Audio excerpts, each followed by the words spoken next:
Jorge era o meu namorado, você por acaso esqueceu? O problema era que ele também era o patrão do meu namorado. E daí, você me pergunta. Como assim, e daí? A questão era que o Lelé tinha inventado uma mentira enorme na boate só para conseguir sair comigo. Se o Jorge aparecesse por lá, ele certamente o demitiria. Por isso, eu disse que era melhor ela chamar outra pessoa. Eu não iria chamar mesmo, até porque o Jorge não suportava forró. Mas ela insistia que ele me amava, e quem ama faz o sacrifício de ir ao forró. Me despedi do Shaolin e segui meu caminho.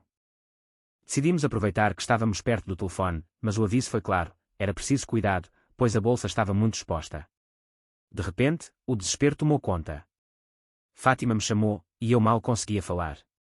Tinham-me assaltado. Juro por tudo, foi um assalto dentro do ônibus. Levaram a minha carteira. A carteira em si não era o grande problema, porque nela não havia quase nada, nem documentos importantes, nem dinheiro vivo. O verdadeiro desastre era que os ingressos do forró estavam lá dentro. Pelo menos, tentei ver o lado positivo, não haveria mais brigas por causa daquela saída. Desejei bom dia para as meninas, mas a resposta veio carregada de amargura. Era um péssimo dia. Eu acabara de ser assaltada e os ingressos tinham ido embora. Forró. Logo aquele péssimo forró. Eu bem que tinha avisado. Perguntei se ela não faria um esforço por mim, mas a resposta foi desanimadora. Ela me pediu dinheiro para comprar novos ingressos, mas naquele dia não seria possível.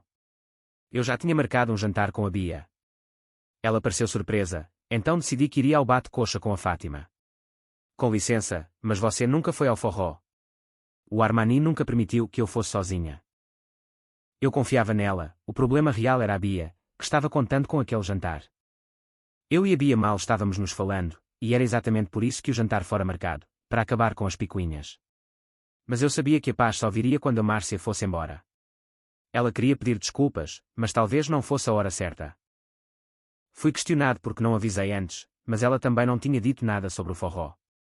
No fim, aceitei ir ao jantar. Foi então que apareceu o homem que eu estava procurando.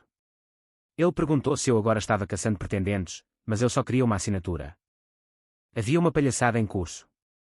Queriam dizer que, se eu me separasse da Clotilde, a minha loja ficaria com o meu sogro. O cliente estava gastando muito dinheiro e queria garantias para situações desfavoráveis. Que situação? O Tavares tentou explicar que o sogro queria evitar que eu desse um pé na bunda da Clotilde assim que a loja ficasse pronta. Eu respondi que daria um pé na bunda, sim, mas seria nele. Assinei a carta, sentindo que era a minha alforria. O Armani estava vendendo o carro e eu perguntei se ele estava interessado. Ele precisava de dinheiro para terminar a obra, já que o sogro não estava mais bancando nada.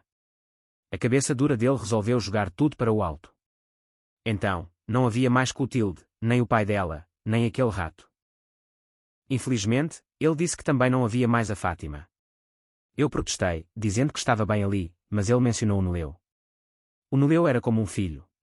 Ele podia se desfazer do carro, mas eu não podia me desfazer do Noleu. Aquilo era amor de verdade, algo digno de aplausos. O pai queria um jantar, mas ainda nem era hora do almoço. Ele insistia que fosse hoje, mesmo eu tendo outros planos. Ele reclamou que nas minhas folgas eu só pensava na minha elite, e que ela fazia questão da minha presença. Eu não queria ir, mas ele insistia que ela queria pedir desculpas.